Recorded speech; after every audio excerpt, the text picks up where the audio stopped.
BBA, BCA, BCom Computers, 100% placement guarantee. I create Degree College, Kukatpalli, Hyderabad. నమస్తే రమగారు. నమస్తే జయ.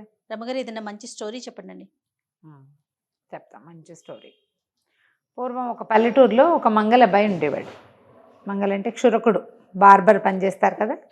అయితే అబ్బాయి ఏం పెద్ద పని చేసేవాడు కాదు. ఏదో వచ్చేది కాస్త డబ్బులు, అవి వచ్చిన వాటితోటి కాలక్షేపం చేసేవాళ్ళు. అమ్మ, భార్య, పిల్లలు కూడా ఉన్నారు. కానీ బద్ధకస్తుడు అనమాట. అస్సలు పని చేసేవాడు కాదు. వాళ్ళమ్మ రోజు తిట్టేది. ఇతని దగ్గర ఓ పాత అద్దం, ఒక దువ్వెన ఉండేవి. ఎప్పుడు అద్దంలో మొహం చూసుకుని తలకాయ దూకుంటూ ఉండేవాడు. మామూలుగా వీళ్ళంటే ఏంటి, అద్దం, దువ్వెన ఉండటం, కత్తి ఉండటం వాళ్ళ సహజమైన వస్తువులు కదా. మొత్తం లేకపోయినా ఈ వస్తువులు ఉండేవి. ఈ అద్దం దువ్వెన పెట్టుకుని మొహం చూసుకుని జుట్టు రకరకాలుగా దూకుంటూ సోమరిపోతూ వాళ్ళమ్మ తెగ తిట్టిపోసింది. ఒకసారి, ఎందుకు పనికిరా, ఒట్టి పనికి మాలిన వాడివి, నీలాంటి వెధవి నువ్వేనంది. ఇంకా ఏవో అలాంటివి ఎన్ని మాటలో తిట్టిపోసింది. తిట్టిపోస్తే వాడు కొళ్ళు మండిపోయింది. ఇంట్లో ఉండను నేనని వెళ్ళిపోయాడు. వెళ్ళాక ఏమైంది, ఈ ఊరు వదిలిపెడితే మామూలుగా అప్పుడు ఊళ్ళో ఎలా ఉండేవి, ఓ ఊరు, ఓ అడవి, మళ్ళీ ఇంకో ఊరు, మళ్ళీ ఇంకో చిట్టడివో, కారడివో, పెద్దడివో ఏదో ఒక అడవులు ఉండేవి. చిన్న చిన్న గుంపుల్లా ఉండేవి పల్లెలన్నీ. ఇటు నుంచి అక్కడికి వెళ్ళాలంటే ఎటైనా వెళ్తే మనం ఊర్లోంచి బయటకు వెళ్ళంగానే అడవిలోకి వెళ్ళిపోతాం. అలాగే ఉండేది. ఇప్పుడు మనలాగా రోడ్లు అవన్నీ లేవు కదా. అయితే ఏమైంది, ఓ అడవిలోకి వెళ్ళిపోయాడు. వెళ్ళిపోతే దారి తెన్ను లేదు, ఫలానా ఆలోచించట్లే. మధ్య మధ్యలో అద్దం తీసి తలకాయ దూకోవటం, గాలి వేసినప్పుడల్లా. తర్వాత నడుస్తూ ఉంటాం. వెళ్తుండేసరికల్లా అతనికి ఒక బ్రహ్మరాక్షసి కనిపించింది. వీడికి ఆ బ్రహ్మరాక్షసి అదో రకపు టైప్ ఆఫ్ దైవని కానీ, అదొక భూతం అని, అది ఏదైనా చేయగలదని తనని వాడికి ఏం అవగాహన లేదు. కాకపోతే అది చూడగానే భయం వేసేలాగా మాత్రం ఉంది. వీడిని చూడగానే అది ఎగురుతూ ఎగురుతూ నాట్యం చేస్తుంది. దాని కదలికలు, ఆకారం చూస్తే భయం వేసింది.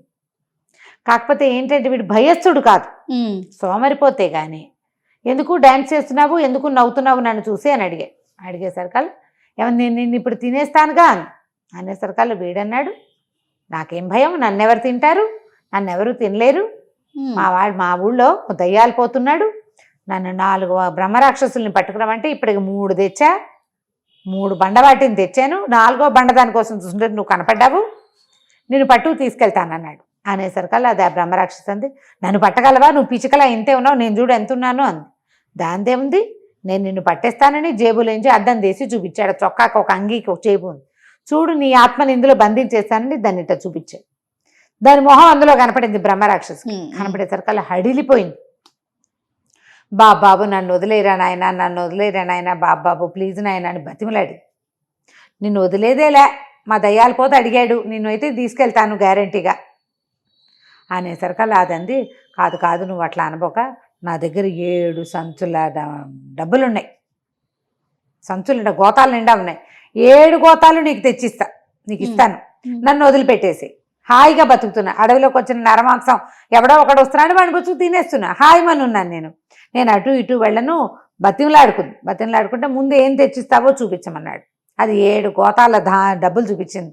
అప్పట్లో కాయిన్స్ ఉండేవి కదా, బంగారు కాసులు. సరే 7 గోతాలతో సహా నన్ను మా ఇంట్లో దించన్నాడు. వీడిని భుజం మీద ఎక్కించుకుని ఆ 7 గోతాలు చంకలో ఇరికించుకుని తీసుకెళ్ళి వీళ్ళ ఇంట్లో దింపిన తర్వాత ఏమన్నాడు, వీడికి కొంచెం పొలం ఉంది, అదే వాళ్ళకి వచ్చే డబ్బు, మా పొలంలో ఉన్న ధాన్యం అంతా పట్టురా, నువ్వు వెళ్ళి అంటే నాకు ధాన్యం తేవటం తెలియదండి. ఏముంది, కోత కొయ్యాలి, దులపాలి, నూర్చాలి, తర్వాత అంతా తూర్పారు పట్టాలి, నూర్చిన తర్వాత ఆ దాన్ని బస్తాల్లో వేసి గోతాలు కుట్టి మా ఇంట్లో దించాలి. ఇన్ని పనులా అంది. మరి పనులు చేస్తావా, ఇందులో నిన్ను బంధించేసేమన్నావా అన్నాడు.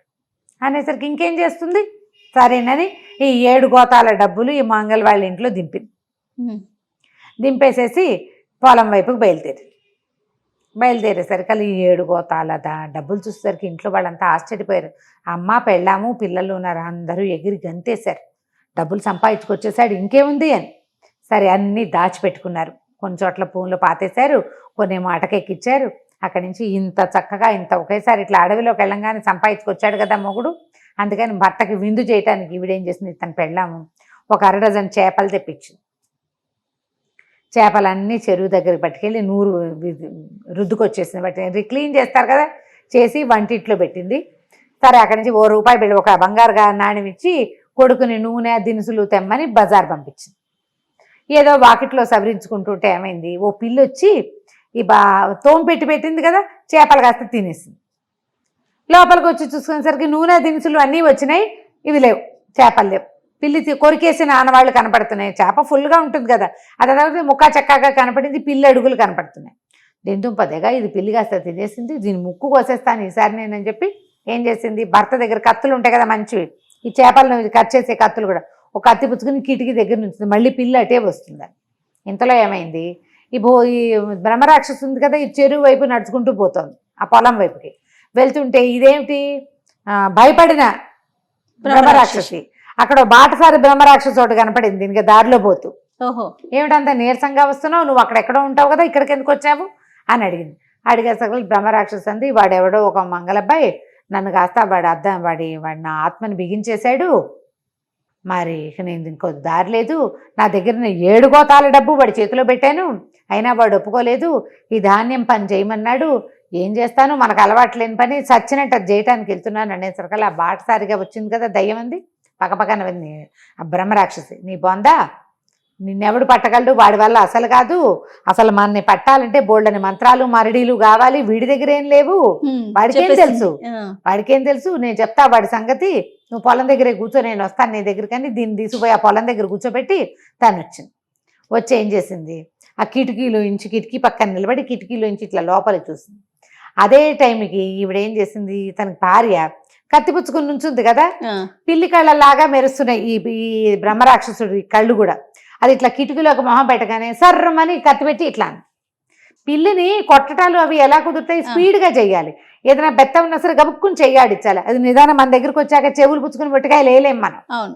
అది కనపడంగానే చెక్కమని కత్తో కర్రో కత్తిపీటో చెక్కపీటో లేదా చేతిలో ఉన్న వస్తువో విసిరేయాలి. పౌడర్ డబ్బాలు కూడా విసిరేసేవాళ్ళం చిన్నప్పుడు పిల్లిని చూడగానే, అది విసిరేస్తామని తెలిసి అది పారిపోతుంది, మన యాక్షన్స్ పచ్చగట్టేస్తాయి పిల్లలు. ఈ కత్తి విసురుని వెళ్ళేసరికి దాని ముక్కు కాస్త దిగిపోయింది ఆ బ్రహ్మరాక్షసుకి, లబో దిబోమంటూ ఆ ముక్కు అంచుకుని ముక్కు నుండి నెతురు గారిపోతుకుంటూ మళ్ళీ పొలం వైపు పరిగెత్తింది.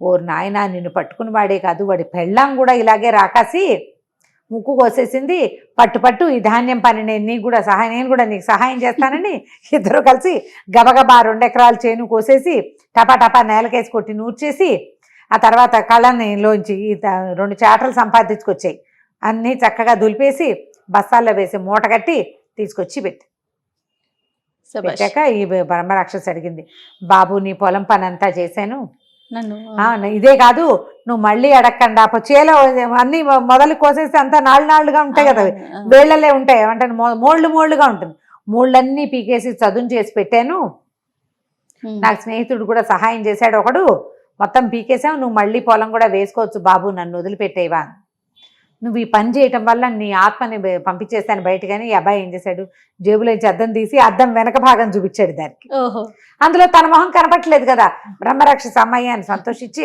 ఈ ఊరి వైపు కూడా రాను, నీ దారి నువ్వు నా గోతాలు తీసుకుని హాయిగా ఉండు నాయనా అని చెప్పేసి ఓ దండం పెట్టి పరిగెత్తుకుంటూ వెళ్ళిపోయాడు. సూపర్. పొలంలోంచి ధాన్యము ఇంటికి వచ్చేసింది, చక్కగా ఈ 7 గోతాల డబ్బుల్ని కూడా దాచిపెట్టుకుని ఆ అబ్బాయి, భార్య, పిల్లలు, అమ్మ అందరూ హాయిగా ఉన్నారు. కథ కంచికి మనం ఇంటికి. సూపర్ రమ్మ గారు, నమస్తే అండి. నమస్తే.